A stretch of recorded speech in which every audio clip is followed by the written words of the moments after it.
The narrator muses that tragedy feels distant, while a blonde woman admits she once thought so too. Her eyes fly open in sudden shock. She awakens in bed, confused, next to a shirtless, purple-haired man. Believing she fell asleep reading, she wonders if this is just a lucid dream. A flashback shows a woman engrossed in a novel, lying in her bed. The reader is appalled by the story, questioning how a mother-in-law could be so evil. She realizes the novel's main character got divorced because of her wicked mother-in-law. In the novel scene, the purple-haired man angrily announces, "We're getting a divorce." The story reveals the villainess, Ellen, poisoned a woman named Layla, causing a stillbirth. The enraged king furiously orders the wicked woman's immediate execution. A vision of the villainess screaming as she's consumed by flames flashes by. The reader closes the book, repulsed by the awful woman's terrible fate. Deciding she's read enough, she resolves to go to sleep. Back in the present, she cautiously tries to get the sleeping man's attention. He snaps awake, angrily asking if she's forgotten her own husband's name. She's shocked he's real. He sits up and formally identifies himself as her husband, Count Philip Morris. She realizes he's a character from the novel, which means she's become the villain, Ellen, and cries in despair. Her gaze drops to the floor, focusing on his feet in their slippers. Admiring his shirtless physique, she thinks that being the villainous mother-in-law might have its perks. He scoffs at her confusion, reminding her that her act won't erase her signature on the divorce papers. A fractured memory of his divorce declaration confirms she's living the novel's scene. She suddenly recalls the original Ellen's condition for signing, one last night together. In a flashback, Ellen demands their final night be an exact repeat of their honeymoon. As she reminds him of her request twice, he pinches his nose, disgusted by her shamelessness. He coldly agrees to her terms but refuses to kiss her, stating he feels no love. Back in the present embrace, she decides it's just a dream and thinks, who cares? She pulls him close, deciding it would be a waste to refuse such a handsome man. The new day dawns over a vast and elegant estate. Waking slowly, she rubs her eyes and wonders what time it is. Her hand brushes against warm skin beside her, and she freezes in confusion. She turns to see Philip asleep and panics, wondering why a strange man is in her house. Gasp! She recoils in terror, clutching the blanket to her chest. Ah! She lets out a piercing shriek. Her scream violently jolts the sleeping man awake. He sits up abruptly, looking completely startled and confused. Confused, she denies it, but he insists she demanded it and clung to him first. Outraged, she grabs him, shouting, "Are you crazy?" But he calmly replies that she was ecstatic. Slam! The bedroom door is thrown open. Two maids rush inside, pleading, "My lady, please calm down." A maid steps between them, trying to de-escalate the situation. Hearing them call her "my lady," she realizes with dawning horror that this is not a dream. Philip glares at her, his purple eyes sharp with suspicion. He scoffs, convinced her outburst is an absurd performance to stop the divorce. He declares their divorce deliberation period has officially begun, leaving her speechless. Turning away, he mutters that he's sick of their hellish marriage and prays the 100 days pass quickly. As he walks away, a new thought begins to form in her mind. He pauses at the door to warn her not to harm the children, vowing he won't let it slide again. The maids bow respectfully, informing her they will be waiting outside. Click! The heavy doors close, leaving her alone with her thoughts. A blonde-haired woman is suddenly startled. She whirls around to face an ornate vanity. Her blue eyes widen in dawning realization. She sees her reflection, touching her face in disbelief. Gazing at her reflection, she realizes it's not a dream, and she may have possessed the body of a villainess named Ellen. Resolving to figure out her situation, a group of maids with varied hair colors look down in fear, one thinking, "My lady." Now in a black robe, she wonders where a man went and who she is. The blonde woman panics, realizing she's become the villainess, Countess Ellen Morris. As two maids bow, an unseen person informs her that with the divorce finalized, she is now Lady Ellen Bourbon de Lenoir. Ellen dismisses the maids harshly but immediately regrets it, wondering if her villainous act was too much, while one maid sobs in disbelief. She sighs, thinking that of course they're upset after how mean she was. The maids murmur that they were expecting a whipping and are surprised by her gentle tone, speculating that the divorce changed her. Ellen overhears, shocked at how badly the original Ellen must have treated them. She reflects that, with such stunning looks, the original Ellen could have had anything. Ellen stands gracefully as flower petals drift around her. She wonders why the original Ellen chose to be so cruel. Resolving to survive, she decides she must first understand her new surroundings. She paces, determined to avoid the real Ellen's horrible death. Thinking strategically, she decides to start by using the maids. Her thoughts are interrupted as a maid announces her meal has arrived. A magnificent spread of food is laid out before her. She takes a bite of perfectly cooked steak. Overwhelmed by the taste, she declares the meal a work of art. Tears of joy stream down her face as she proclaims the food is exactly her style. She's left behind a perfectly clean plate, sparkling. Sipping her coffee, she finds it equally divine. She laments that this luxurious life would be perfect if only she wasn't the villainess. With newfound purpose, Ellen announces she's going for a walk. A rack of beautiful dresses is wheeled into her room.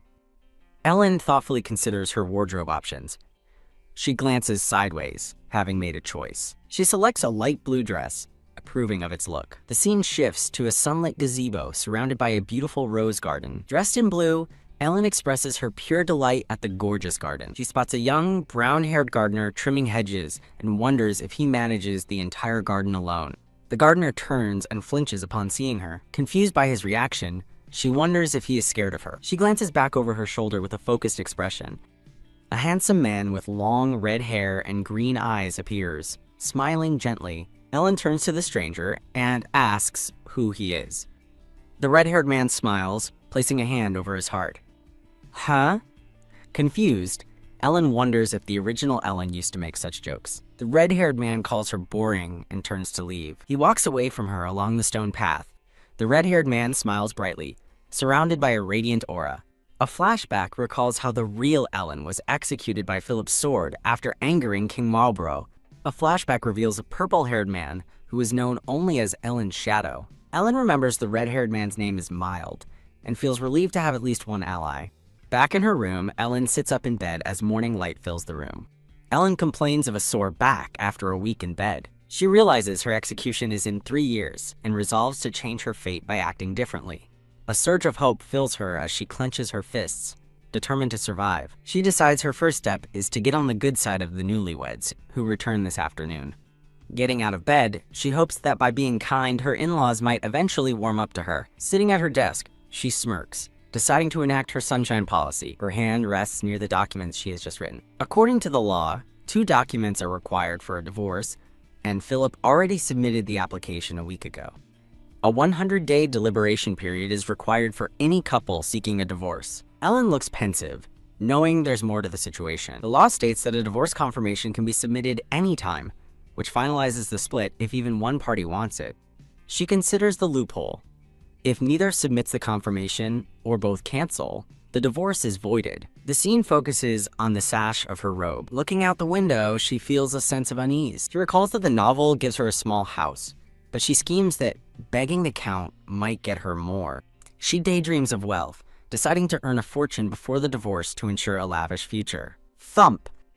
A hand firmly stamps a red wax seal onto the papers. She turns and calls for Sir Miles. The red-haired man, Mild, appears at her door with a smile. Ellen walks over and hands him the sealed document, instructing him to send it to the court. Mild takes the document, hesitantly asking if she is certain. She asks if he will still protect her after the divorce. He vows he is a knight sworn to protect her for life. Flustered by his devotion, she shyly dismisses him. Mild smiles warmly, promising to be on his way with the document. Ellen realizes with determination that she now has to save Mild's life as well as her own. A black-haired maid and Mild pass each other in the hall. Ellen asks the maid when the children will arrive and is told they have 2 hours. She confirms that she is expected to greet them at the main gate. With a mischievous grin, Ellen announces she should get ready, shocking the nearby maid. She glances at the trembling maid, wondering why she is so afraid. Maids carefully help Ellen into an elegant lavender gown. She stands fully dressed, her beauty so striking that someone thinks she is incredibly pretty. Looking in the mirror, she laments the original Ellen's obsessive life and resolves to live a new life worthy of her beauty. The maids look up, surprised by her request. As the heavy ornaments are removed, she thinks she looks much better without them. She glances back with a confident smile, her simpler hairstyle radiating elegance. The household staff bows as she gracefully walks toward the estate's entrance. She walks alone down the grand path, her gown flowing behind her. The scene shifts to the back of a purple-haired man watching her. His purple eyes are fixed on her as he thinks her name. He recalls how beautiful and elegant she once was. A flashback reveals that she changed upon realizing how exceptional Al Marlborough was, fearing for her own son's inheritance. He thinks that despite his reassurances, she relentlessly tormented Marlborough. The narration reveals a secret.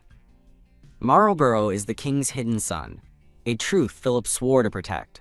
The purple-haired man watches her, wondering who could live with such a woman. As she turns, looking confused, he panics slightly, worrying that she might be plotting something new. He is momentarily captivated, thinking she looks especially beautiful today. He quickly scolds himself not to fall for it, as Ellen gives him a quizzical look. A regal carriage, pulled by 2 horses, clatters toward the grand estate gates. The purple-haired man looks down at a startled Ellen. He asks why she's staring, and she brings up the time she hit him. He angrily thinks she's trying to humiliate him in front of the staff. She smiles sweetly, asking if he's feeling better now. A flashback reveals the villainess's incredible sword and fighting skills. Her flashback continues, showing she knew how to inflict maximum pain. The purple-haired man flinches in the present, asking what she means. Ellen looks at him intently, asking why he did it. He questions her being startled, so she clarifies she was surprised to see a man upon waking. He scoffs, reminding her she begged for it while stamping the divorce papers. She coyly dismisses his claim, saying one can forget things when half asleep.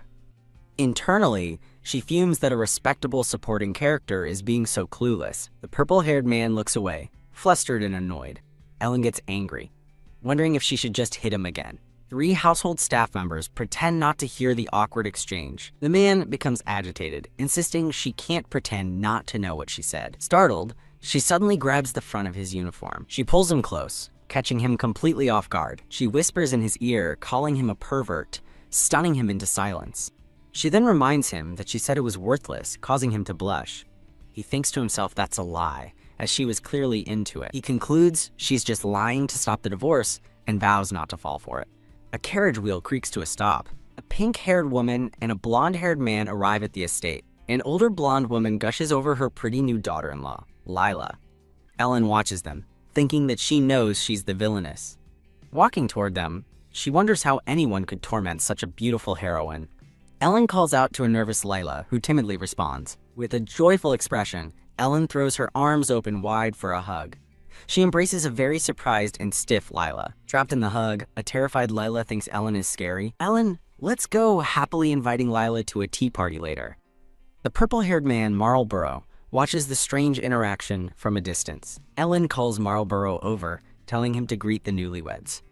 As Lila curtsies, a confused Marlborough approaches the group. He internally scolds her for looking like an idiot, as Ellen formally welcomes the couple home.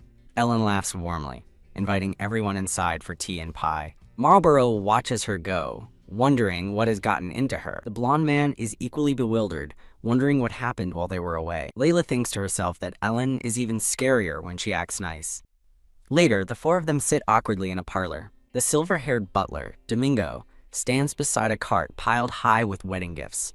Ellen recalls that in the novel, Domingo dies soon, and the original Ellen celebrated it. She decides she can't ignore the accident she knows is coming. Ellen asks Domingo if he plans to buy camellia oil soon. Stunned, Domingo asks how she could have possibly known that. She cryptically warns him of robbers, horses, and a woman at a tavern. Domingo thanks her, but Ellen knows he doesn't believe her warnings. He explains he is going in 3 days to a boutique that stocks high-quality products. Ellen notes the Lenoir merchants share her maiden name. Philip asks if her brother owns the merchant guild, but Ellen feigns ignorance. He coldly suggests she just pretend she doesn't have a brother. A massive pile of sparkling wedding gifts sits in the room. The purple-haired Lila observes the scene with a calm expression. Ellen knows Layla is watching her reaction, recalling how the original villainess complained about the gift. She inwardly declares that her new mother-in-law is on her side. She resolves to have the most overjoyed reaction possible. Lila offers the gift, hoping it is to their liking. A beautifully wrapped blue gift box is carefully opened. She gasps in genuine admiration at the sight of an elegant blue dress. Ellen holds up the dress, marveling at its beauty and softness. She poses elegantly with her new dress, surrounded by flowers. Philip smiles approvingly while the blonde man looks on in shock. Ellen thanks Lila for the dress, prompting a moved Lila to call her mother. Ellen gently takes a surprised Lila's hands. Wah! A tearful Lila is overwhelmed with happiness. Both Philip and the blonde man look completely bewildered by the interaction. Ellen stands protectively beside Lila, warning Philip not to give her a hard time. Philip asks about his gift, which Domingo then presents to him. He accepts the gift, but announces he has something important to say. He calmly reveals that he and Ellen signed divorce papers a week ago. Lila and the blonde man are stunned by the shocking news. Philip states he can't wear the matching outfit now that she is leaving. He instructs Domingo to display both of the gifts. Ellen demands to know why her dress will be displayed, but he dismisses her concern.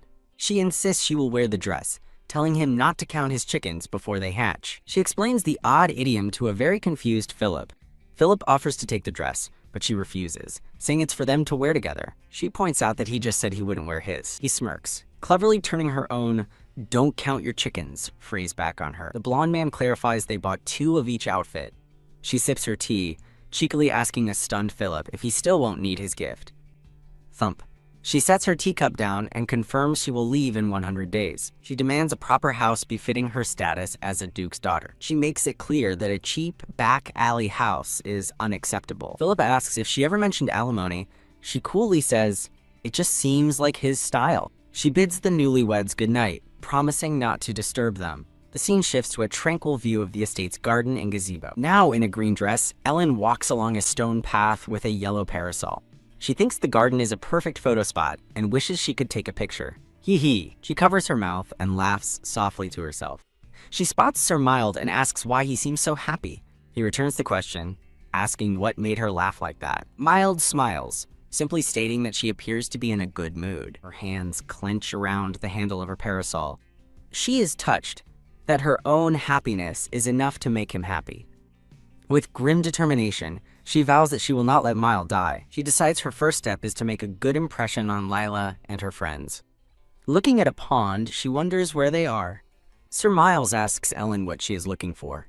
She replies that she is searching for Layla's tea party. He realizes this is why the maids were preparing things so quietly. Ellen asks Sir Mild if he was also unaware of the party. She understands why they hid it, thinking the original Ellen must have tormented them relentlessly. Sir Mild suggests they might be in the rear garden. He explains that since Lila's friends are commoners, they would likely be at the Wisteria Arbor. Agreeing, Ellen tells him to lead the way. She gazes forward with a look of quiet resolve. A flashback shows Lila and her friends having a pleasant tea party. The scene shifts to a memory of the original Ellen, surrounded by thorny roses. In the memory, a jar of cookies is knocked over and spills. The villainous Ellen glares down at a frightened Layla. Back in the present, Ellen decides she will approach them kindly this time. She tells Sir Mill there's no need to announce her, as she doesn't want to startle them. They walk together through the lush garden path. Ellen stops 2 maids, asking what is in their baskets. With a sharp smile, she commands them to open the baskets immediately.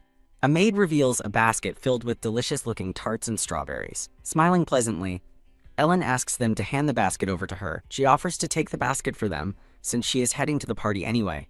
The nervous maids worry that the basket will be too heavy for her. Ellen confidently reassures them, stating she has Sir Milt to help. The scene transitions to a tranquil koi pond in the garden. She and Sir Mild continue walking along the stone path. He asks if he should announce her, but she tells him to just proceed without formalities. She pauses for a moment, wondering what she should say. A warm smile appears as she formulates a friendly greeting. She plans to offer them cake and pie, encouraging them to befriend Layla. She decides that her simple, kind approach should be good enough. Huh? Peeking from behind a trellis, her eyes widen in surprise. She places a finger to her lips, gesturing for Sir Melds to be silent. She turns and walks away from her hiding spot. Approaching the tea party, she overhears the women talking. A guest warns Lila not to speak carelessly about her mother-in-law. Lila defensively insists her friends don't know how good a person Ellen is. A friend scoffs that the rumors say otherwise, but Lila recalls how warmly Ellen welcomed them.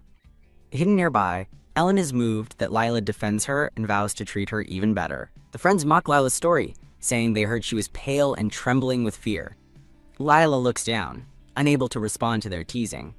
A friend mentions Ellen's impending divorce, and Lila quietly agrees that it is happening. One of the friends crudely asks Lila about her wedding night, causing her to blush. The other 2 friends burst into laughter at Lila's embarrassment.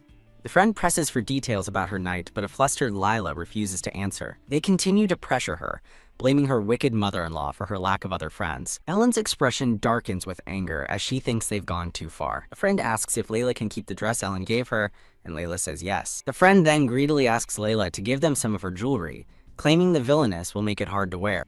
Lila looks troubled and conflicted by her friend's demand. The friend guilt trips her, asking if jewelry is more important than their friendship. The friends complain about the lack of snacks, but Lila says the cake and pie are on their way. Ellen arrives, her face hidden by a yellow parasol. With a pleasant smile, she greets Lila's friends, saying she's glad they're having fun. A friend panics as Ellen apologizes for her neglect in preparing for their party. Trembling, Lila's 3 friends stand up in fear. Lila greets her, but Ellen tells her to stand aside for a moment. Holding out a basket of treats, she smiles coldly and tells the friends to eat up. Wham! Her demeanor changes to fury as she shoves the basket into a friend's face, scolding them for taking advantage of Layla's kindness. The 3 friends prostrate themselves on the ground, begging for forgiveness. As the friends sob, Ellen icily asks where they got the nerve to betray Lila's friendship. One friend begs for mercy, but Ellen coldly declares that Lila doesn't need friends like them. Suddenly grabbed from behind by Philip, Ellen mistakenly yells for Sir Mile to let her go. Philip lifts her off the ground, as she insists the brats need to be taught a lesson. He holds the struggling cat-like Ellen and calmly tells her to maintain her dignity. She looks over her shoulder, shocked to see who has restrained her. Philip carries her away over his shoulder, revealing that he saw the whole incident. He scolds her for causing a senseless rampage while she struggles, demanding to be let go. Carrying her away, Philip orders the maids to clean up the mess. The 3 friends are left trembling on the ground. Philip apologizes, but a furious Ellen demands to know why he's apologizing when the friends were the rude ones. She points back at the friends, yelling that they got lucky, as Philip tells her to calm down. He carries the protesting Ellen away from the garden party. The scene transitions with a flurry of flowers. The setting shifts to a sunlit, empty room. Now inside, an angry Ellen faces off against a calm Philip. She insists she was trying to do something good for Layla, but Philip sarcastically dismisses her. He tells her she has no right to talk after ruining the tea party. Ellen concedes that things didn't exactly go her way. She tries to explain what happened, but Philip turns and walks away. He announces his intention to assess the situation for himself. Click, the door shuts, and Ellen hears the sound of a lock. She tries the handle, confirming in shock that the door is locked. Pounding on the door, she furiously asks if he is locking her in. Her eyes widen in disbelief and anger. Philip's feet are seen standing just outside the door. Fuming, Ellen internally calls him an idiot for judging her without knowing the facts. Philip's footsteps echo as he walks away, leaving her locked in the room. When Philip returns, Ellen confronts him, asking if he agrees the friends were wrong. He replies that their stories differ. She asks what Layla said, and he explains that Layla, while admitting they were pushy, asked for them to be forgiven. Helen sighs, frustrated that Layla is still protecting them and being overly generous. Philip relays that Lila apologized and promised to cut ties with the friends. Relieved, Ellen agrees it's for the best, so Lila can make better friends. Philip pointedly asks if she wasn't the one who drove away all of Lila's noble friends. With a sheepish smile, she remembers that she was in fact responsible for that. Philip leaves and locks the door again, prompting Ellen to curse the unapologetic jerk. Resigned to her temporary prison, she decides to start looking for a new place to live. A horse-drawn carriage pulls up to a large, stately building. Ellen, in a new light blue dress, stands beside a red-haired man. She observes a rather dilapidated residence, wondering if this is what Philip prepared for her. Glaring, she thinks that Philip's angelic face doesn't make up for this insulting gesture. Resolving not to be cast out, she decides to build her own fortune before the divorce. Ellen wonders if the approaching men want to fight. Trapped in a narrow alley, she concludes they must fight. She remembers Sir Milius is with her and feels reassured. The men stop as one drops a wine bottle. Ellen gives a confident smirk. The men are suddenly terrified and begin to flee. Ellen and Sir Mild stand alone in the now empty alley. Confused, Ellen wonders why they ran away from her. Sir Mill offers to capture the fleeing men, but Ellen tells him no, asking if they knew who she was. She realizes they fled in fear of her reputation. The scene shifts to a woman cowering in an alley. A hand reaches for Ellen as someone calls her princess. A young boy begs for even leftover bread, saying he is hungry. The cowering woman looks up, questioning the title. The woman is revealed to be a mother trying to quiet her hungry child, pleading with Countess Morris for forgiveness. Ellen reflects on how vicious her predecessor must have been. She decides the best course of action is to ignore them. She stops and lets out a weary sigh. Ellen tosses gold coins to the mother, urging her to feed her child quickly. Walking away, she sighs in frustration at the situation. Sir Mild looks startled, prompting Ellen to ask what's wrong. He admits it's the first time he's seen her help the poor. She quietly regrets acting so emotionally. Ellen asks if she should have had him beat the woman away. A flustered Mild says no. She concludes that Sir Mild isn't a bad person, just obedient. A flashback reveals that in the novel, Mild is framed and dies with Ellen. Her expression hardens with determination. Smiling, she tells Sir Mild it's time to get to work, and he agrees. They arrive at a 2-story building. Inside, Ellen notes the lack of space for her dresses, and recalls having no choice but to come. Sir Mild confirms the place seems rather empty. As Mildred questions the house, Ellen plans to take the 2nd floor for herself. Mild protests her living there, but she feels she has no other option. He asks if she is truly getting divorced. She reminds him he saw the papers. Surrounded by dark roses, she questions if she ever looked happy at the mansion. Sir Mild hesitates to answer her piercing gaze. Leaning on him, she confirms the divorce papers are filed, and she has no regrets. A worried Sir Mild tells her to return. As she walks away, he calls out her title with concern. A horse-drawn carriage departs down a city street. Mild clarifies that their new house will be near the city center, questioning if he's included. Ellen confirms with Sir Mild that he intends to stay in her employ. Sir Mild smiles warmly at her offer. He notices a group of men as their carriage proceeds. A flashback shows an advisor warning Ellen about a robber and suggesting she use a messenger. In the present, Ellen looks pensive. She asks Sir Mill for the location of Madame Hades' boutique. Mild recalls that butler Domingo is heading there for a 4 p.m. appointment. Ellen decides they will go there after lunch, and Mild agrees. Their carriage continues its journey through the town square. The scene shifts to a quaint town at dusk.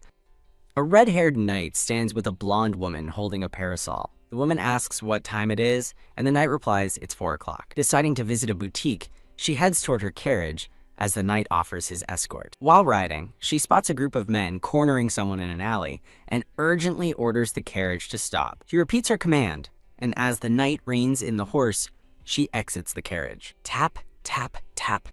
She rushes into the alley, leaving the knight behind. Inside, a group of masked men beat a victim on the ground, ordered to stab his thigh but not kill him. The Countess narrows her eyes, thinking they should have listened. "You bastards!" she cries, charging furiously toward the thugs. Wham! She lands a swift kick on one of the attackers. The thugs stare in disbelief, shocked that their assailant is a woman. The man on the ground recognizes her, asking why the madam is there without an escort. The blonde thug confronts her, demanding to know who she is. She boldly declares, "I am the Countess of Morris." The thug orders his men to seize her, but she meets their advance with a defiant stare. Swoosh! She expertly wields her parasol as a weapon. She winces slightly, realizing her strike went deeper than intended. 2 thugs fall to the ground, clutching their injured thighs. She rationalizes that no one died as her red-haired knight arrives, telling her to step back, but a thug scoffs at the lone knight. The knight draws his sword, challenging the thugs to bring it on. He orders his companion, Mild, to cover the left flank as 2 thugs charge. The knight parries a sword, while the Countess elbows another thug in the face. Sir Milt marvels at her fighting style, but she snaps at him to focus on the fight. Wincing, she laments that Ellen's body is too weak to handle the shock of combat. Sir Mild swiftly cuts down an opponent. The blonde thug grabs the older man, demanding he hand over what he has. The man's companions cry out for help as they are overwhelmed. Pow! The Countess sends the blonde thug flying with a powerful high kick. She beckons to the older man, taking his hand to lead him to safety. As the man apologizes, she scolds him for risking his life over a bottle of oil. The remaining thugs draw their knives, shouting to kill the man. She pushes a rock into the man's hand, urging him to report to the guards while she holds them off. Tack! Her well-aimed rock hits the blonde thug squarely on the head. Yelling at the man to go, she turns to face the charging thugs alone. The blonde thug grabs her from behind, trapping her arms. A hidden blade falls from her parasol, as a voice shouts to kill the woman. Sir Mild yells for her to run, warning she'll be killed fighting alone. She shoves her attacker off balance. In a stunning move, she flips the thug over her shoulder and onto the ground. Cracking her knuckles, she gives a confident and slightly flushed smile. She dusts her hands off, the job seemingly done. Turning around, she appears calm and collected. Her eyes gleam with sharp focus and determination. Suddenly, a troop of uniformed guards marches into the alley. A stern-looking man with purple hair arrives on a black horse. The guards rush forward to intervene. Seeing the reinforcements, the thugs curse their luck and attempt to flee. The guards quickly apprehend the blonde thug, holding him at sword point. The purple-haired man approaches the countess, now back in her carriage, and asks if she is all right, leaving her internally questioning his sudden concern. Ellen thinks with annoyance about how Philip used to despise her. Standing before her, Philip comments that nothing seems seriously wrong. Crash, a loud noise echoes from a nearby building. From a new perspective, someone holding a blue parasol watches Ellen and Philip walk away, wincing in pain. Ellen thinks that must have hurt badly. Sir Mild rushes to her side in concern, but she insists that she's fine.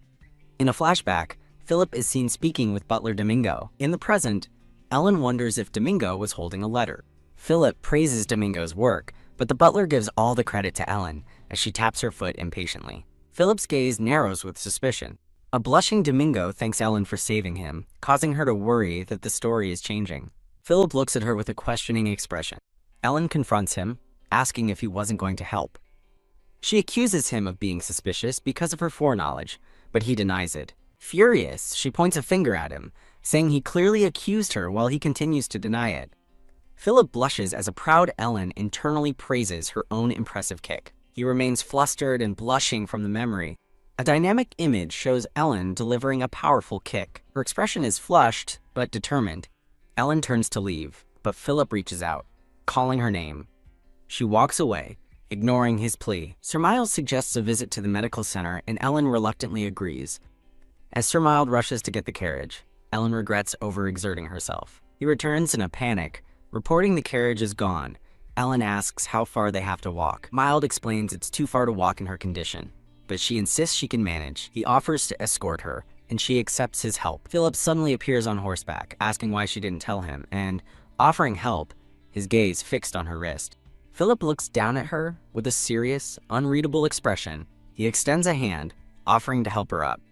Ellen informs him she's going for treatment, and he offers to escort her. She bluntly refuses, saying the horse is too crowded. He's taken aback, reminding her she always wanted to ride with him. With a sly smile, Ellen politely declines Philip's charming offer for the day. Confused by her words, Philip wonders what she means, while Ellen panics at her slip of the tongue. She clarifies that he's merely a side character in her life, and they should maintain distance before their divorce. Philip looks down, stunned and hurt by her sharp dismissal.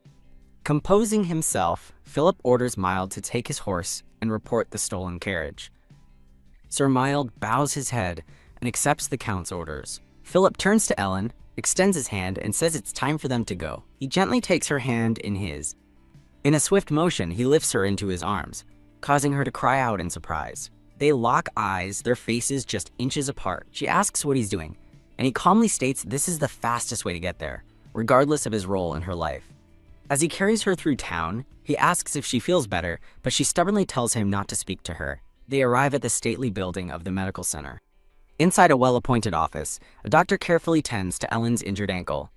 Her bandaged hand and foot are shown, the doctor diagnosing it as mild inflammation. The doctor assures her she'll feel more comfortable, and she offers a simple thank you. Squeak! Sir Mild enters, announcing he's found the carriage, and Ellen prepares to leave. The grand carriage waits for them outside the medical center. Philip, Ellen, and Sir Mild stand together before the carriage, ready to depart. Philip looks away with a serious and pensive expression. Oh my. In a flourish of flowers, Philip carries a blushing Ellen in his arms. After setting her down, he keeps an arm around her as she asks what he is doing. As she stares in shock, he smiles and says she looked uncomfortable. Confused by his actions, Ellen recalls how he hated her and wanted a quick divorce.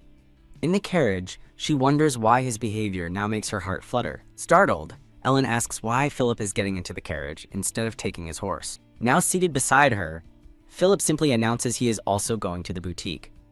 An incredulous Sir Mild asks, "What?" prompting Philip to glare and ask if he must repeat himself. Yeehaw! A flustered Sir Mild quickly understands and urges the horses onward. Sunlight streams through the elegant windows of a grand building. With his arms still around her, Philip guides Ellen toward the boutique's large doors. Inside the finely decorated boutique, the three of them stand together. A woman with light brown hair welcomes them into a luxurious sitting room. As they wait on the sofa, Ellen quietly reads a book. Philip instructs the woman to bring out her recommendations, and she quickly agrees. The woman walks away and returns, carrying a tray of items. Tap. She presents a tray of perfumes, highlighting a new aphrodisiac scent. A delicate hand holds a sparkling pink, diamond-shaped perfume bottle. Taking the bottle, Ellen curiously asks if it's truly an aphrodisiac perfume. She examines the elegant bottle more closely. The owner covers her mouth in shock as a blushing Philip asks if Ellen likes the scent. Ellen playfully offers the perfume to a flustered Philip, asking if he wants to try it. Her expression turns serious as she asks if he truly likes this particular perfume. Philip confirms, admitting it's the first time he's seen her smile so innocently without complaining. With a sly smile, Ellen realizes she momentarily forgot her role as the villainess. Tap. Holding the bottle, she wonders when she has ever done that, suspecting the perfume is casting a spell. The owner explains a legend that the perfume makes one fall in love. Ah! Ellen recoils in horror. The pink perfume bottle tumbles through the air toward the floor. As the owner calls her name, Ellen panics, believing it's a real magical perfume. She realizes with dread that Philip is the closest man, but recalls he remarries Dalinara in the story. She worries she is now doomed to a painful, one-sided love.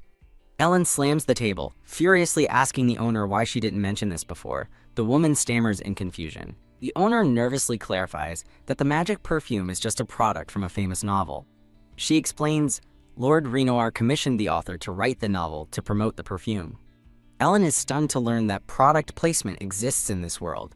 Sighing in relief, she admits she was shocked, thinking the magic was real.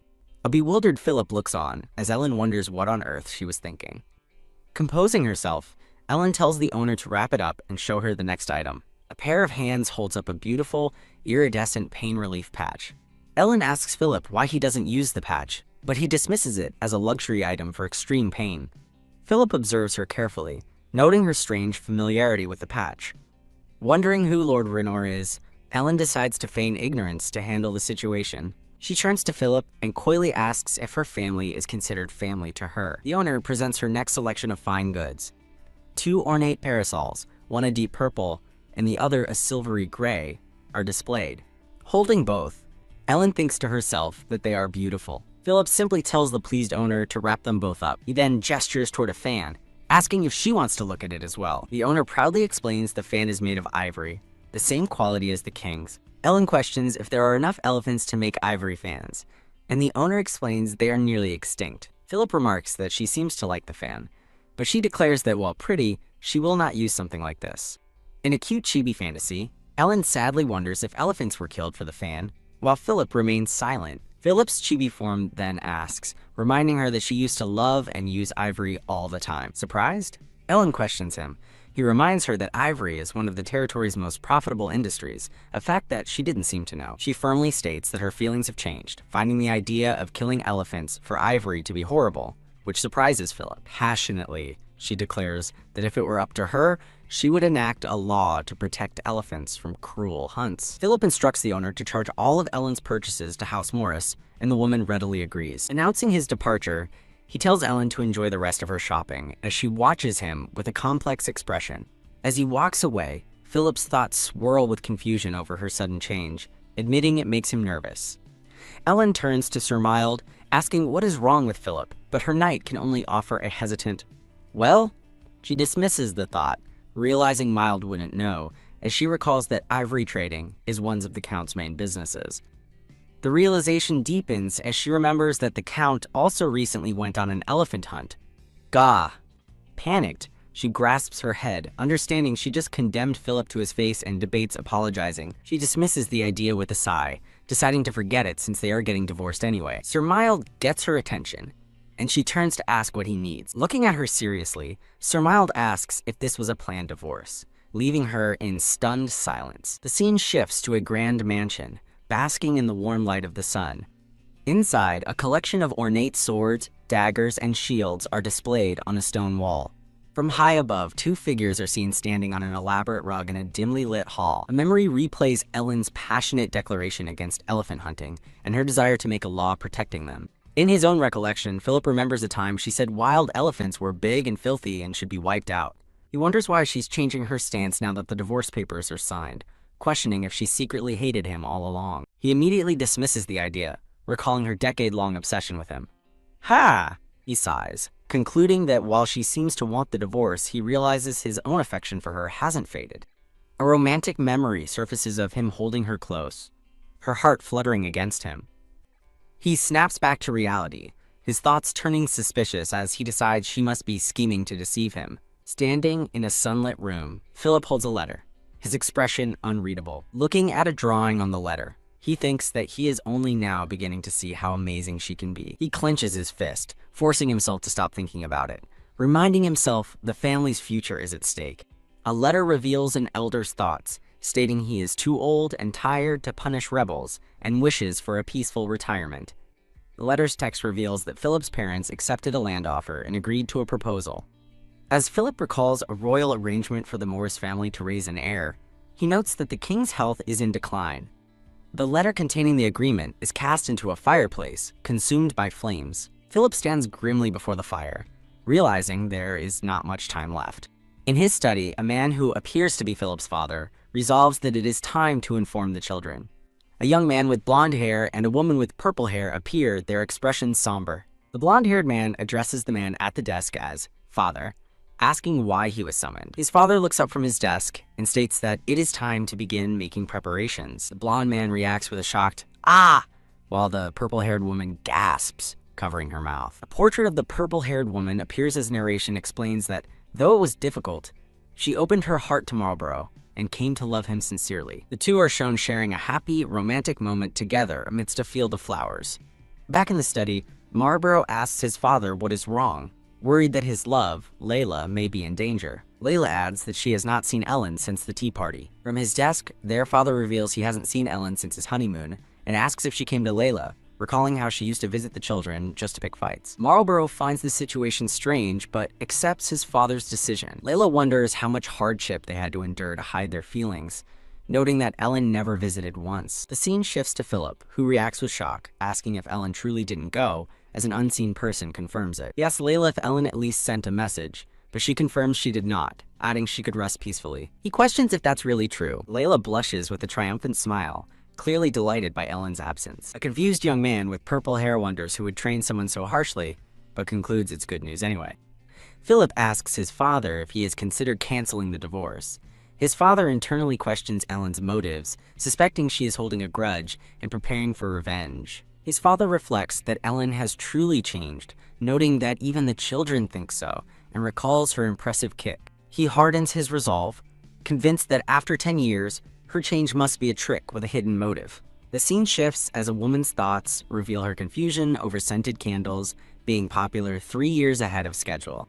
Ellen asks the boutique owner where the candles are made, and the woman explains that the Rhinor trading companies sell the most. Looking at a display of fine candles, Ellen asks if their quality is truly that good. The owner clarifies that their popularity comes from the trust they've earned by supplying the royal palace. Ellen proposes a business deal, asking if the owner would sell a special kind of candle for her. With a charming smile, Ellen playfully states that the details are a trade secret. She instructs the surprised owner to deliver her selected candles as Sir Mild looks on.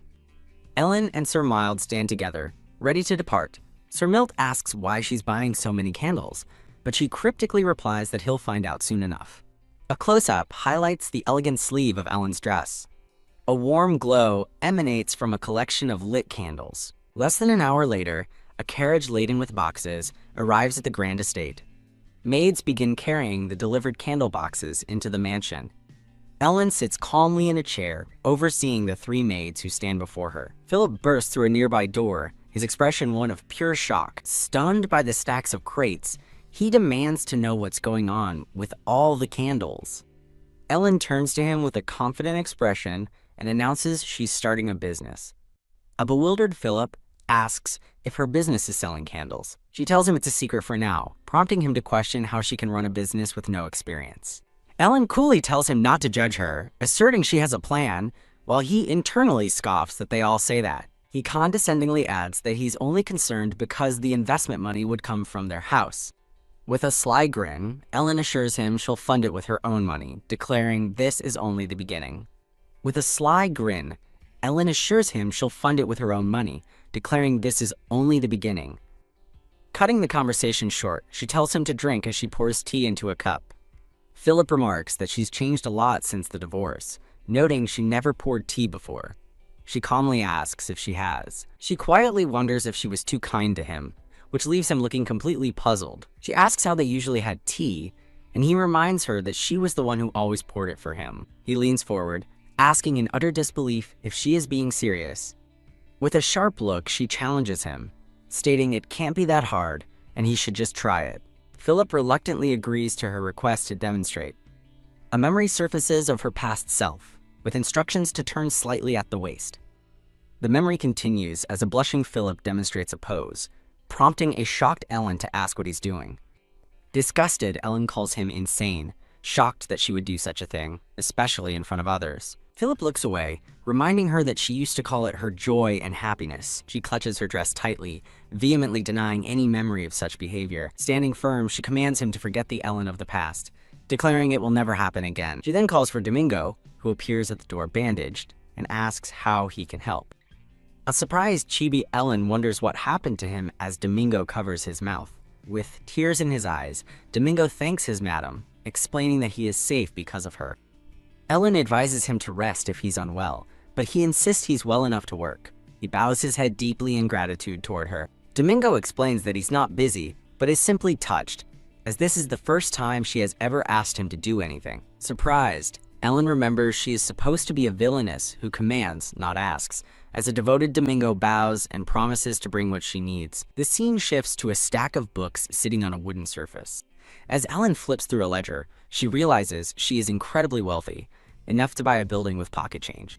Looking over a ledger, Ellen is shocked by her past self's expenses. She recalls the former Ellen's reckless spending, gambling, and debts that would take a decade to repay. Realizing the debt is massive, she questions her past self's sanity, noting the house Philip saved for is now on her alimony list.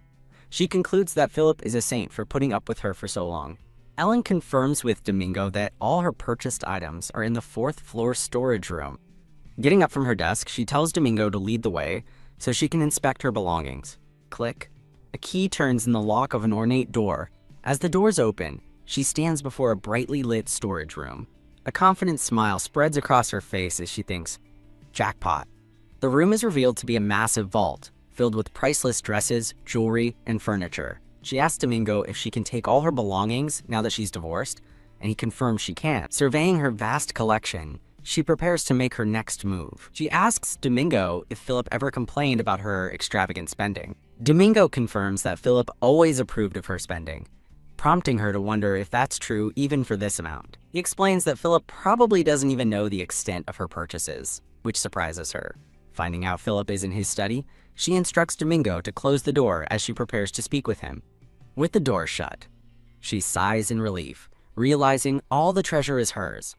She walks resolutely down the hall, determined to make things clear with Philip. With Domingo by her side, she arrives at the study. She calls out to Philip, who sits with his back to her. Telling him she has something to ask, she is met with silence. She firmly tells him to look at her. Philip asks what she wants, and she questions if she's disturbing him. With her arms crossed, she asks why he won't face her to talk. He hesitates, explaining that he is not formally dressed. She jumps to the wrong conclusion, asking if he's naked, which he quickly denies. Insisting they talk face to face, she dismisses his concerns about being dressed comfortably, but he remains hesitant. His hand tightens on the arm of his chair. She approaches his chair and discovers him reading in a robe that is open, revealing his muscular chest. Intrigued, Ellen leans over the back of his chair for a closer look. A blushing Philip claims it's difficult to turn the heavy chair around. Staring at his impressive physique, Ellen now understands her past self's obsession. He awkwardly explains the robe was a gift he only wore once. Her gaze turns flirtatious as she looks at him. A close-up shows her hand resting near his bare chest. She coyly asks if she could perhaps do something, leaving him to nervously question her intentions. Philip's eyes widen in blushing shock. Seeing her coy smile, he nervously asks what she wants to do. She leans in close, suggesting a kiss since they are still technically married. She playfully pulls back, her hand on his leg as she says he doesn't have to if he doesn't want to.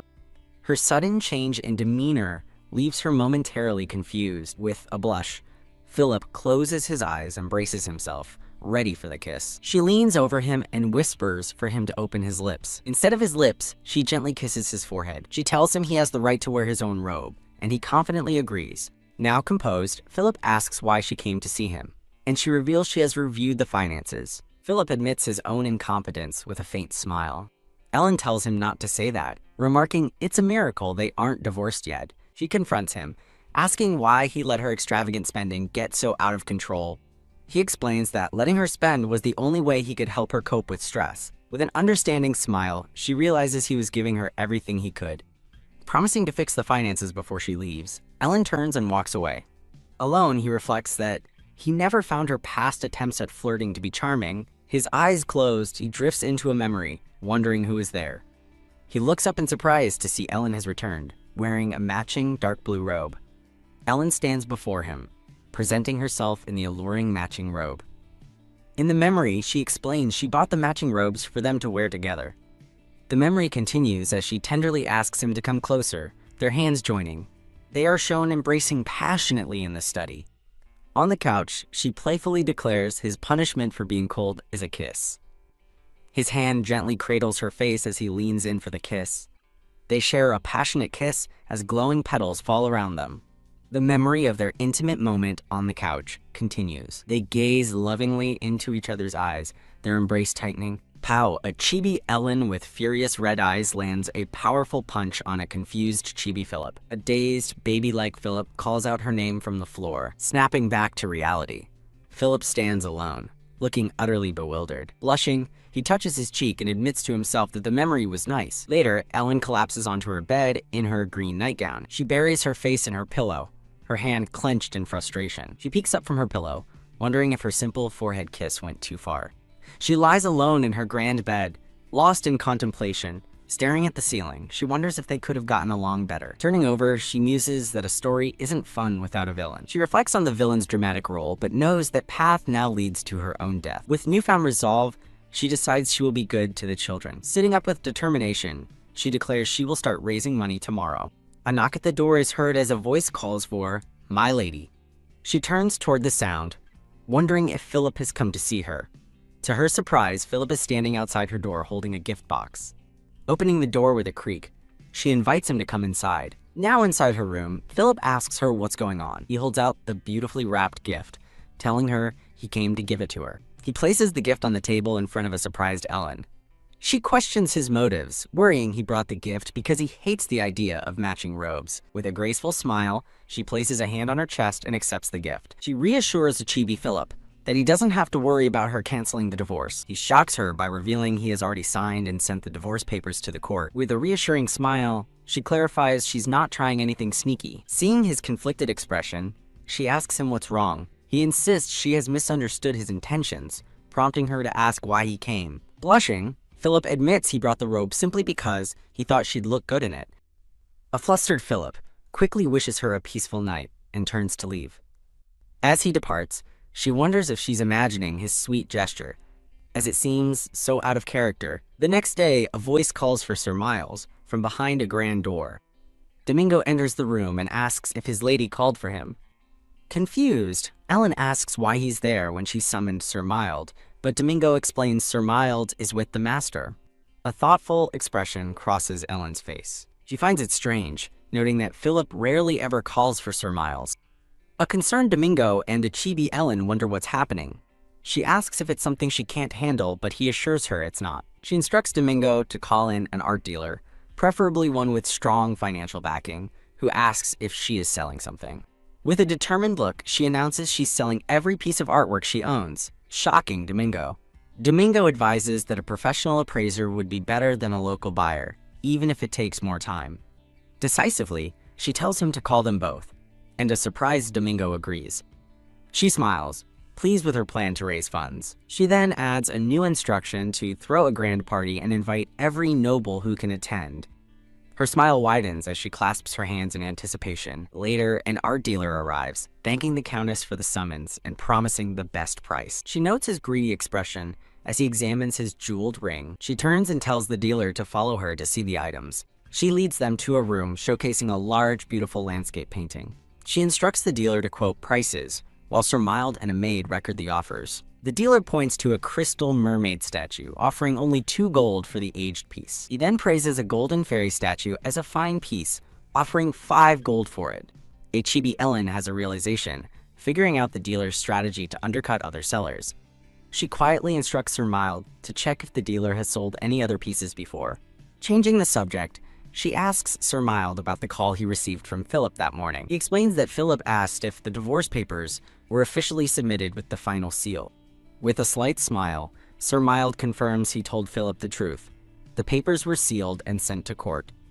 She realizes with a jolt that Philip didn't trust what she'd said. A little while later, the scene shifts to a sunlit hall. The art dealer announces they have appraised everything in the room, and Ellen instructs them to move to the next. Domingo appears, explaining he was finishing up some late work. Sir Milt offers to guide the appraiser himself so Domingo can rest. Ellen observes Domingo and a maid standing stiffly at attention. With a sly smile, she understands that the staff is nervous with her hovering over them. She announces she's going for a walk and tells them to let her know when they're done. As she leaves, she reflects on her own office experience, empathizing with their feelings. She walks through a beautiful garden trellis covered in red flowers. A look of surprise crosses her face. She spots a man on a ladder, trimming a tree in the distance. She hides behind a stone wall, peeking at the man on the ladder. The man, revealed to be a handsome Philip, wipes sweat from his brow. His hands grip the wooden ladder firmly. The scene focuses on the lush apple tree he's tending. A close-up shows the pruning shears glinting in the sun. She approaches the ladder where he is working. He's startled by her sudden appearance behind him. He tumbles from the ladder as she wonders if she looks like a monster to him. He lands on the grass, looking up at her from behind her long red skirt. She decides if he sees her as a monster, she might as well act the part. She sternly commands the fallen Philip to get up. He cautiously gets to his feet, looking at her with a wary expression. Philip looks up at the tree, still flustered by their encounter. A blonde man in an apron looks startled by the blonde woman before him. In his mind, he panics over commands to be at ease, at attention, and to train. She orders him to do 20 push-ups, and he nervously asks if that will be enough. When she offers to add more, he begs her not to use the whip. Confused, she wonders to herself if she has ever whipped him before.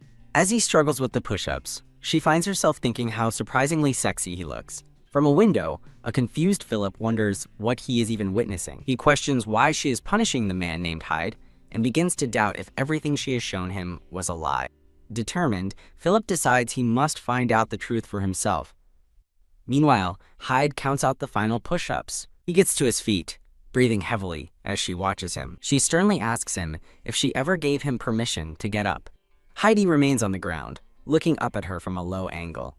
She smirks, thinking that at this rate, she will be labeled a villain for real. Demanding to know if he understands why she's doing this, he quickly admits he was wrong. He confesses that he failed to show up for a secret meeting she had arranged.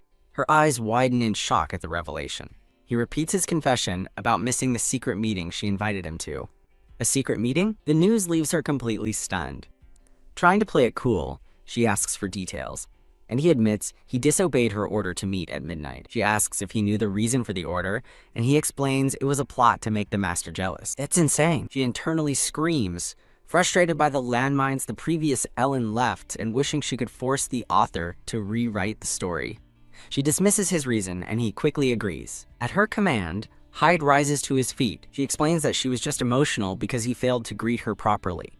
She orders him not to avoid her anymore, and he nervously agrees. Dismissing him back to work, she watches as he bows respectfully. He watches her walk away, a thoughtful hand on the back of his neck. Smiling to herself, she is asked by a voice if something is funny. She turns, surprised to see Philip standing right there. She brushes it off as nothing, but he assumes she was sharing a joke with the gardener. Philip explains he saw them from the window, remarking it looked like she was playing with a puppy. She wonders if she accidentally succeeded in what the original Ellen was trying to achieve. She explains it was just punishment for not greeting her, a reason Philip questions. She clarifies that he ran away without a word, so she gave him a small punishment, asking if she was wrong. Philip declares Hyde's behavior rude and sentences him to 3 days in jail, shocking her. He turns to leave, determined to handle it immediately. She stops him, but he replies that he knows what he's doing. As he turns back, she pointedly asks if firing him would be better. She grabs his arm, insisting the matter is over, and he should let it go. He smiles, changing the subject and inviting her for a walk. She agrees, though she internally vows to avoid any cheesy romantic gestures. The scene shifts to a beautiful, serene garden with a pond. They walk together in silence along the water's edge. The sun shines brightly through the lush green treetops. Looking up, she hears a bird and wonders where the sound is coming from. Spotting a beautiful blue bird on a blueberry branch, she exclaims in delight. He identifies it as a bluebird, and she marvels at seeing one. She senses someone else nearby, but he assures her they are alone. He points in another direction, drawing her attention to a woodpecker building its nest. Looking toward the sky, she says she can't see anything. Whoa! Suddenly, Philip lifts her into the air, and she gasps in surprise. He asks if she can see it now, as she peers from behind a branch at the woodpecker. She confirms she sees it, but asks if she's too heavy. He laughs, telling her to look all she wants. Philip gives her a charming, confident smile. Blushing, she thinks to herself that his handsome face is unfair. He assures her she's light, but she insists he put her down now that she's seen enough. Now on the ground, he recalls his surprise at how easily she sent him flying, despite being so light. She looks away awkwardly, hesitant to talk about that incident. A flashback shows a shocked, shirtless Philip in a washroom.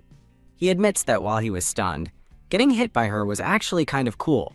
She internally calls him a pervert. He quickly clarifies that he doesn't want to be hit again. Waving a hand dismissively, she suggests they drop the subject and go elsewhere. He points to a tree, asking if she would like a pear. Looking up, she thinks the pear tree is too high to reach. Tack, suddenly, several pears fall from the tree's upper branches. Amazed, she asks how he did it, but he calmly replies that it's an old childhood trick. He bends down to gather the fallen pears from the grass. Kneeling by the water, he washes one of the pears. He gestures toward a large stone, inviting her to sit. She takes a seat on the stone bench. With a small knife, he begins to peel the pear as she watches intently. He offers her the freshly prepared fruit, assuring her it will taste good. Encouraging her to eat it straight from his hand, he holds a slice to her lips. She finds the pear tasty but senses the mood getting strange and wonders where this is going. They sit together in a moment of peace in the vast green meadow. As they walk again, she says the pear was good and asks what's next. He smiles and suggests they visit the dog kennel. He leads her toward a clearing with a large cage, telling her they're almost there. 3 dogs, a white husky, a black lab, and a brown dog, are seen in the kennel. A brown-haired man greets Philip, who asks about a dog named Blanc. The man explains that Blanc's leg injury has healed, but he now limps. As Philip asks how bad it is, the man explains the dog can no longer hunt. The man suggests that since the dog eats a lot, it would be best to dispose of him. Ellen is horrified by the suggestion, thinking dispose? No way. Philip seems to agree, and the man offers to simply chop off the dog's head. She throws her hand out, her face a mask of shock and horror. A promotional banner for the creative team is displayed. Her shocked protest echoes again. Dispose? No way. In a desperate gesture, she reaches out to stop them. She confronts the man, demanding to know what he means since the dog was hurt while hunting for them. Her expression is firm and resolute. The man nervously explains that he was only following her previous orders. She internally groans, realizing she stepped on another landmine left by the original Ellen. The man clarifies her standing order. Any dogs named after her family are to be killed if they get hurt. Utterly stunned by the revelation, she stammers that she doesn't know anything about that. Internally, she imagines herself strangling her past self in frustration. Composing herself, she crosses her arms and gives a new command. Don't kill Blanc, and take proper care of him. The black dog, Blanc, sits happily with his tongue out, wagging his tail. Philip smiles, thinking that young Seok is saved, and that he was planning to sneak him away to safety himself. Ellen asks about other dogs in the countryside, which the gardener confirms. With a confident smile, she continues her questioning. She grabs his hand, directly asking if the dog is his. Petting the gentle black dog, Ellen comments on its soft fur as Philip watches her intently. He nervously confirms that the dog is indeed his. They walk together through a lush, sun-dappled forest path. As they walk, Ellen muses that Philip will handle things if she just stays still. Philip turns to her with a smile, offering a proposal she questions. He proposes she teach Taekwondo to Lila and the Knights, much to her surprise. As he offers fair pay, she considers it a chance to get closer to Lila. He smiles reassuringly, promising that Lila will agree to the lessons. Philip lays out his generous terms, monthly pay, or a 1-year contract with a house. Believing a good bargain requires negotiation, she counters, offering to teach only Layla. When he asks if he can watch, she coyly makes an exception just for him. Delighted, he offers her all the houses on the list, shocking her with his generosity. Their conversation is interrupted as a butler announces Sir Sonley's arrival. Philip asks her to head upstairs first, and she agrees after a glance back. Alone, she wonders about his sudden kindness, questioning its cause. Later, Sir Sonley presents a report on appraised values he has organized. He compliments her on the document, which she confirms she prepared herself. She hands a list to a surprised art dealer, instructing him to take only the checked items. With about 100 items marked, she asks the dealer for the total value. The red-haired Sir Sonley smiles, announcing the total appraisal is 230 gold. A large pouch overflows with gleaming gold coins. Her eyes widen, sparkling at the sight of her newfound wealth. A tiny, chibi Ellen beams with delight over her successful sale. Now planning her next venture, she instructs Sir Mild to research candle manufacturers. She thoughtfully considers her next business move. The scene shifts to the grand exterior of the family estate. Stirring a large cauldron, she finds the candles scent decent, but lacking. A maid announces her meal, but Ellen asks for something simple to be brought to her. Pondering her creation, she feels it's missing a final, crucial element. She flips through a book, searching for inspiration or a solution. Philip enters unexpectedly, asking what she's doing in the room. Dismissively, she tells him he's in the way. Leaving him flustered, she waves him away, telling him to pretend she isn't there. She physically pushes a bewildered Philip out of her workspace. Now at the door, Philip asks if she isn't busy with her own work. He admits her uncharacteristic behavior has made him too curious to stay away. Ignoring him, she orders Domingo to summon the gardener Hyde. A tiny Philip wonders about the gardener as a tiny Ellen cryptically says she has a task for him. She sternly dismisses Philip, who reluctantly agrees and departs. A nervous gardener named Hyde arrives, asking if she summoned him. She questions his knowledge of pest-repelling herbs and calming flowers. She orders him to collect the specific herbs and flowers immediately. After he clarifies her orders, she warns him not to be late as he scurries away. The gardener is seen hastily running past a window. Following her orders, Domingo rolls in a barrel as a maid brings supplies. Ellen instructs Domingo to place the barrel and fill it with water. Whoosh! Water splashes as it's poured into the large wooden barrel. Ellen gazes forward with a determined, thoughtful expression. Whoosh! Water splashes into a large wooden barrel. She continues to ponder her next move, a thoughtful look in her eyes. Huff, huff! The gardener, Hyde, arrives out of breath with a basket of flowers. She thanks him for the herbs and flowers, then instructs him to wash them in the water container. Hyde turns to begin his task as Ellen watches from behind. A maid offers cake to a hungry Heidi, who asks if he can really eat it. He happily takes a large bite of the strawberry-topped cake. A tiny, shocked Ellen watches the chibi gardener eat, with surprising gusto. She leans in, warning him not to tell anyone about today, and a flustered Hyde agrees. She watches him with a contemplative expression. As she works, she hears a voice from another room call for the master. Through the doorway, she sees Philip confronting Hyde, and wonders why he's hanging around again. Philip questions a sweating Hyde about coming out of Ellen's workshop, and Hyde nervously claims he was just following orders. Philip presses him for details, but Hyde insists he can't say what she told him to do. Ellen peeks from behind the door, observing their tense conversation. Peeking through the door, she realizes he came to spy on her. Outside, Ellen and the red-haired Sir Sonley stand by awaiting carriage.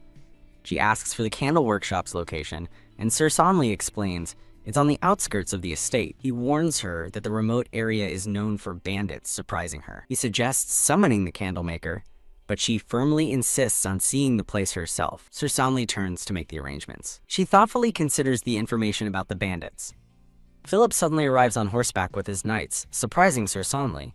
He announces that he heard she needs an escort because of the bandits. Surprised, she tells him he doesn't have to go, as she's only taking a couple of knights. He insists, explaining he cleared his schedule just for this. Ahem. He becomes flustered when she asks if he wants to come because he loves her. She observes his handsome face, a slight blush on her cheeks. He clarifies that since their divorce isn't final, he'd be in trouble if she got hurt. She stands her ground, saying she'll take 2 knights, but he argues that isn't enough. She suggests he walk the dog if he's bored, and he reluctantly concedes. With a final word, she boards the grand carriage. The carriage, escorted by 2 knights, departs from the estate. Philip watches her leave. A faint smile on his face, he turns away, deciding he should indeed go walk the dog. The carriage travels down a paved road away from the manor. Inside, she reflects on the journey, suspecting Philip gave the knights a secret instruction. HMPH. Sir Sonley confirms the knights only said they were told to protect her, but she doesn't believe it's that simple. She looks out at the dense forest, musing that it's the perfect place for bandits to appear. Sir Sonley expresses his hope that they don't encounter any, and she agrees. Their carriage travels deeper into the dark, wooded path. Ack! The carriage jolts violently, and Sir Sonley shouts that a wheel has fallen into a pit. Ellen is thrown by the impact as he yells at her not to get out. An elderly man with a gray beard suddenly appears, demanding they freeze and surrender their belongings. From above, the carriage is shown to be completely surrounded by armed men. She calmly steps down from the carriage. Sir Sonley turns in alarm, urging her to step back to safety. She calmly observes that the ambushers don't really look like bandits, confusing him. She notes they look more like refugees, as he insists he will handle it and tells her not to intervene. She suddenly shouts for them to wait.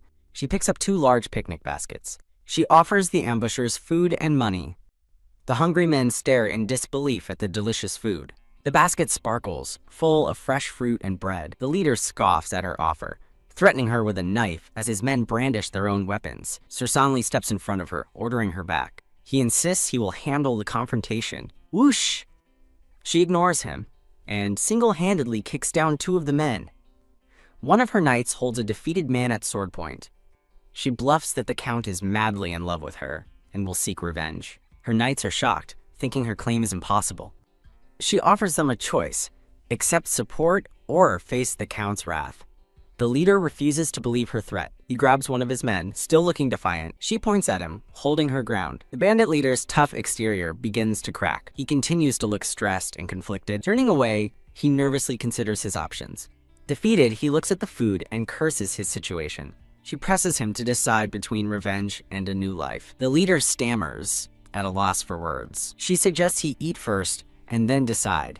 His men eagerly agree, urging their boss to accept. She agrees to leave, but the leader demands they release their captive first. Though Sir Sonley objects, she orders the man freed. The released man tells her he kept his promise and she should keep hers. She warns the leader to decide quickly or she'll kill him. He nervously agrees, and she decides they'll unhitch the horses from the broken carriage.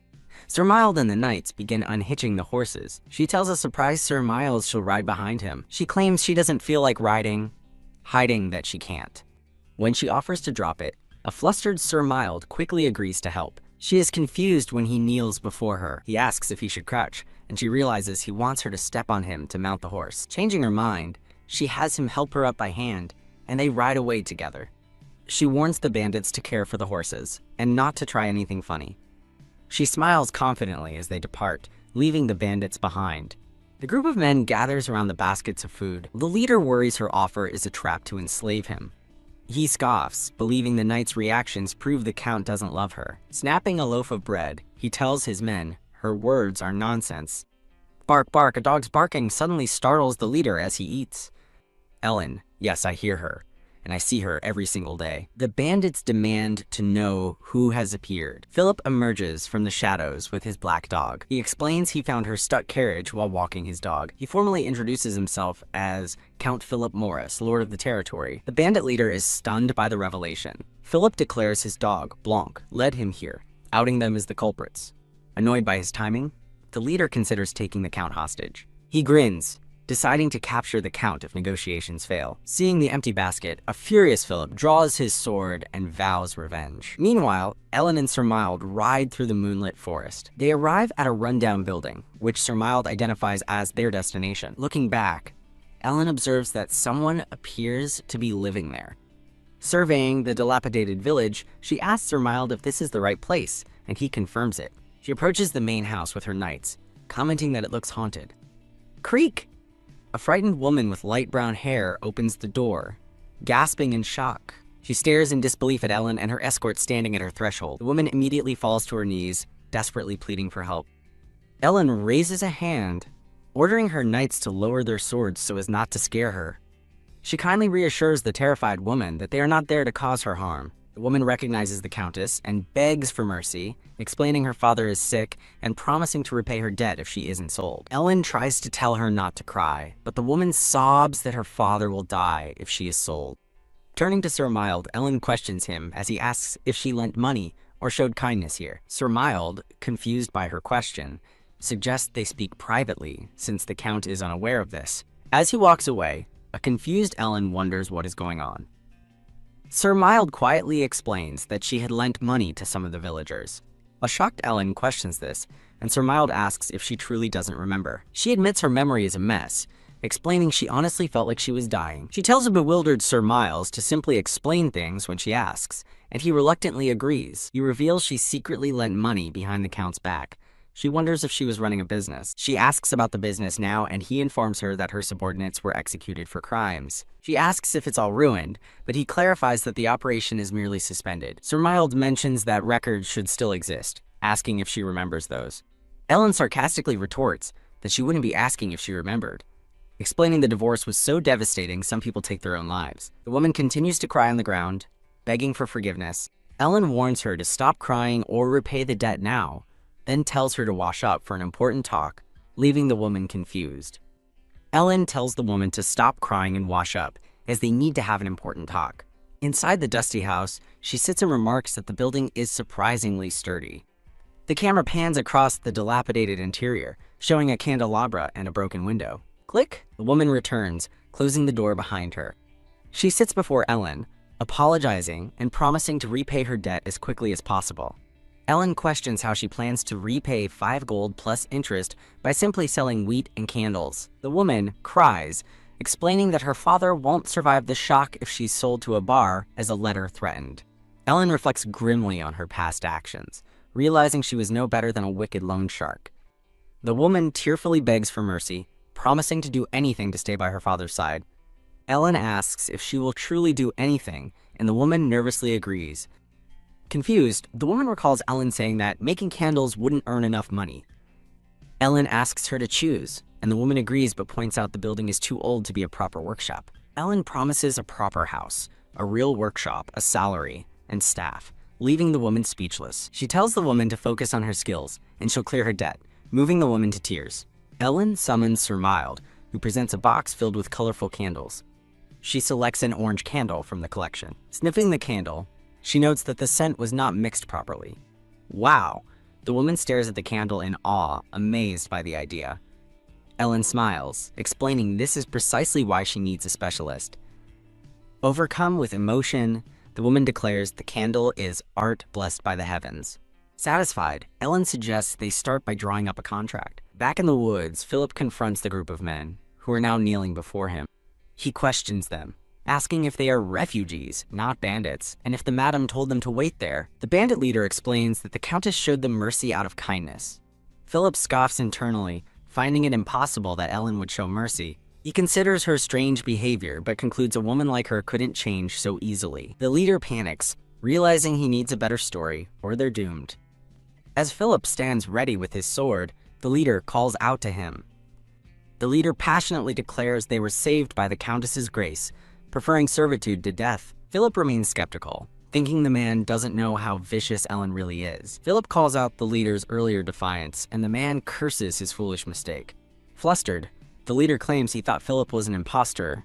Still suspicious, Philip turns his attention to another group of bandits, causing a commotion. Suddenly, Philip's black dog rushes forward.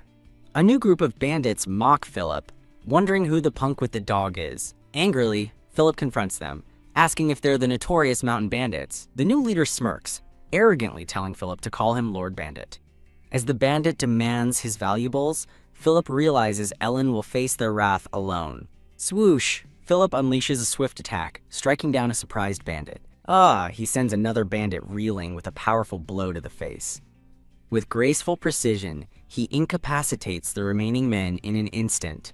He calmly rests his sword on the defeated leader's shoulder. The defeated bandits lie scattered on the ground.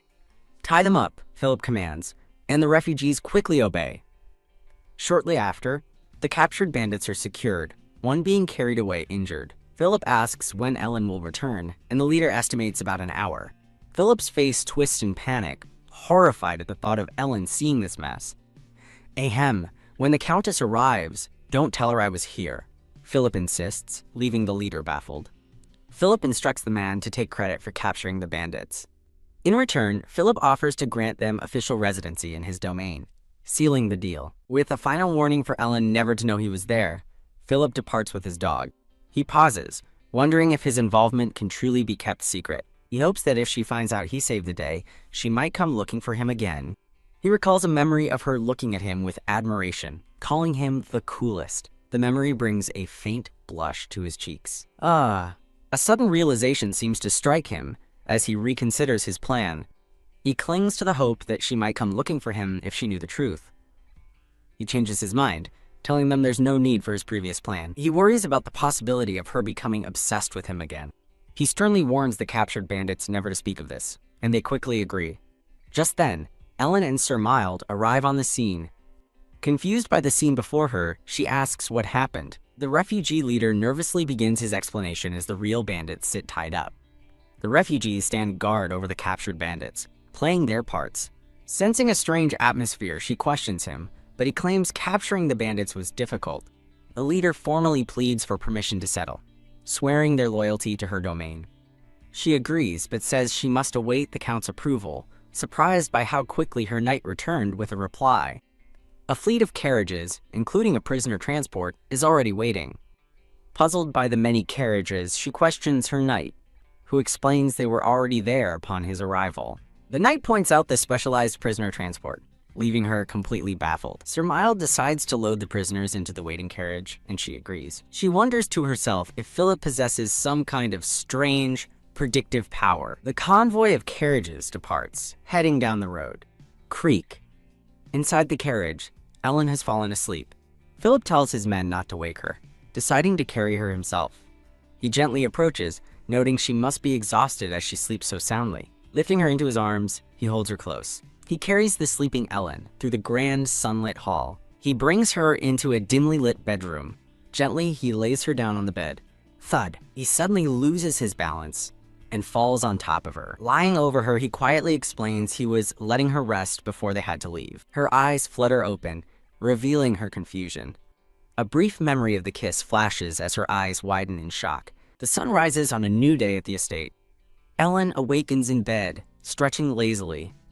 She sits up, confused, clutching the blanket to her chest, looking around the unfamiliar room. She pulls the covers tighter. WH what? She turns and is shocked to see a shirtless Philip sleeping beside her. Ack! She shrieks in embarrassment, covering her face. Startled awake, Philip asks what's wrong. Whack! She smacks him with the covers, demanding to know what's happening. Sitting up, the shirtless Philip looks utterly bewildered by her reaction. WH. What is this? She demands, staring at him in disbelief. In a moment of panic, she sees his hand emerge from under the covers. He stands up and raises a hand, trying to calm her by saying, "It's me." She accuses him of assaulting a sleeping woman, but he retorts, "Who's assaulting whom?" Outraged, she claims he assaulted her and reminds him they are supposed to be divorcing. He clenches his fist, insisting that he had her consent. She questions when she ever gave consent, and he replies that she was the one who tried to seduce him yesterday. Stunned, she asks, "Me?" He explains she fell asleep, and when he carried her inside, she kissed him. Touching his chest, he adds that she not only kissed him, but also said she wanted him. She is left speechless, a blush creeping onto her cheeks as she processes his words. He apologizes sincerely, explaining he truly believed her actions were a form of consent. He turns and leaves the room, the door clicking shut behind him. "Arg, I must be crazy," she screams, clutching her hair in frustration. A close-up reveals her flustered, blushing face as the memory hits her. The memory of her kissing him passionately resurfaces. She resolves that this can't happen again, deciding she must avoid Philip for a while. Overwhelmed with embarrassment, she hides her face under the covers. Later that day, Ellen stands outside, dressed in an elegant purple gown. Sir Mild approaches, asking how she's feeling, and she quickly assures him she's fine. She asks about the refugees, and he explains the Count has housed them in an empty building in the forest. Relieved, she announces she is going to the city and asks for the carriage. "Yes, madam," Sir Mild replies with a bow. A carriage departs from the estate grounds. The scene transitions to a peaceful courtyard with a fountain. Ellen arrives at her destination, stepping out of the carriage. Looking at an old building, She muses that it could work as a workshop and considers selling her other properties to afford it. She heads to a real estate agent's office. The agent apologetically informs the Countess that the building's owner only wants to sell it outright, not rent it. Ellen states she'll buy it in a year, but the agent insists the owner wants an immediate sale. Ellen appears, dressed elegantly for a meeting. She calmly sips her tea while waiting. A servant opens the doors to the room. When told her guests are busy with flower arrangements, Ellen threatens to change real estate tax laws if they don't come immediately. A blonde man with glasses arrives. He thinks to himself that he was trying to avoid this meeting. The man confronts Ellen, challenging her to speak to his face. Confused, Ellen asks if she knows him. He smirks, addressing her as Countess Ellen Morris. She grows nervous, trying to place his face. He remarks that it's been a long time and is surprised by her calm demeanor. They sit opposite each other for a tense meeting. He asks if she's really forgotten him, but she looks away nervously. Feigning ignorance, she says she doesn't remember him, shocking the man. The blonde man is stunned, speechless, as Ellen pivots to business, offering to rent for a year and then buy the building outright. He can't believe what he's hearing. She taps the contract, asking if her terms are ridiculous. Ellen dismisses the servant and tells her knight, Mild, to also wait outside. She wonders if she knows Mild, concluding that she doesn't recognize him either. The blonde man insists Mild can stay, telling Ellen to speak freely. He calls her shameless, addressing her by her full maiden name, Lady Ellen Bourbon-Lenoir, shocking her with his knowledge. She insists she doesn't know him, as he begins to formally introduce himself as Alexander Zephyrus Bourbon. Alexander stands formally after announcing his name. Ellen recognizes the name Alexander and realizes the surname Bourbon means he is royalty. Alexander seems hurt she didn't call him RJ, a name she doesn't recognize. He asks if she's truly forgotten the memories of their love, leaving her completely baffled. What? She shouts in utter disbelief. Ah. Mild gasps in recognition, as Ellen asks if he knows the man too. Alexander looks on with a serious expression. Mild nervously identifies the man as His Highness, the 7th Prince of the Bourbon royal family, whom he only met once as a child. Internally, Ellen panics, wondering what kind of mess the original Ellen made. She dismisses him as just an old acquaintance the villainess was in love with. Getting back to business, she suggests they settle the contract before reminiscing. He calls her cold-hearted, but agrees to her terms. He asks to talk about the old days, but Ellen realizes with a jolt that she hasn't even read the contract. The camera focuses on the unread document in her hand. As he waits for an answer, she internally celebrates, thinking, bingo!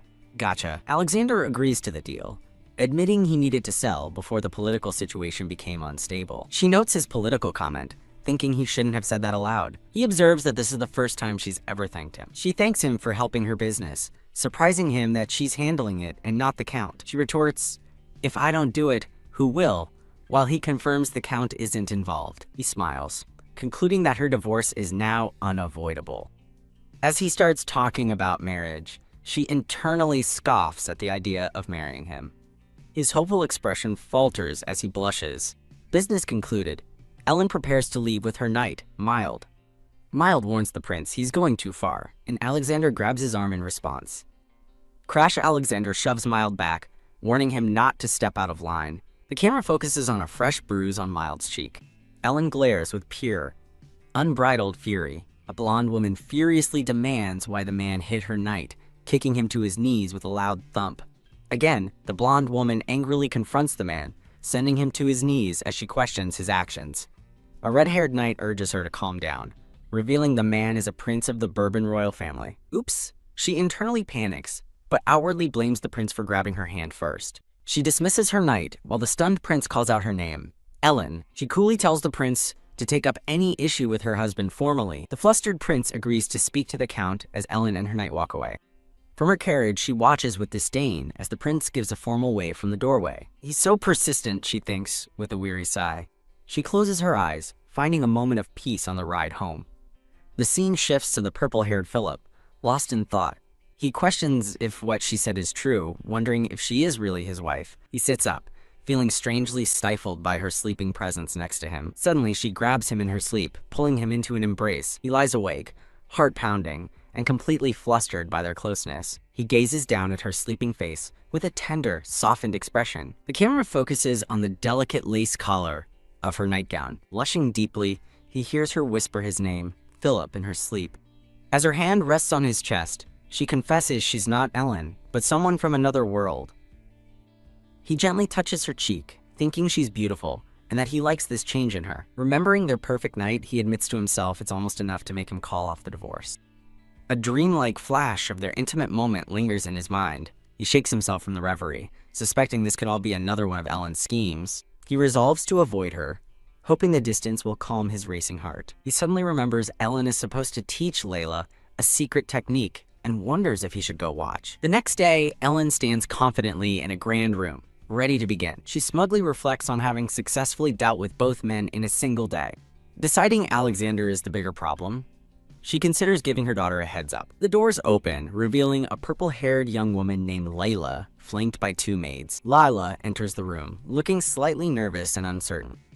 Ellen smiles warmly, mindful of the original Ellen's reputation. She compliments a surprised Layla on her beauty, who can only ask, "Pardon?" Ellen stands with a confident and reassuring posture. She instructs her daughter to change into comfortable clothes, and Layla obediently agrees. Ellen watches as Layla and the maids depart to change their attire. Layla returns in comfortable pants and a shirt, ready for her lesson. Ellen announces to a confused Layla that she will be teaching her taekwondo. She tells her daughter to sit on the couch and watch the demonstration. With stunning grace and power, she executes a series of flawless high kicks. She lands perfectly, relieved that she hasn't lost her touch. Wah! Layla watches from the couch, completely starstruck and in awe. Ellen then orders the two terrified maids to hold up wooden boards and not move. As the maids beg for forgiveness, she clarifies that she has no intention of hitting them. Leaning out a large open window, she bellows for Hyde. She summons the gardener, who looks up from his work in confusion. With a stern expression, she orders him to get over to her immediately. Panicked, Hyde drops his shears and sprints toward her, shouting his compliance. He arrives breathless and nervous, asking what she needs him to do. She hands him a wooden board, instructing him on how to hold it. A blonde man in an apron nervously holds up a wooden board, asking for confirmation, barefoot, and in a fighting stance, Ellen instructs him to hold it tight. With a powerful kick, she connects with the wooden board,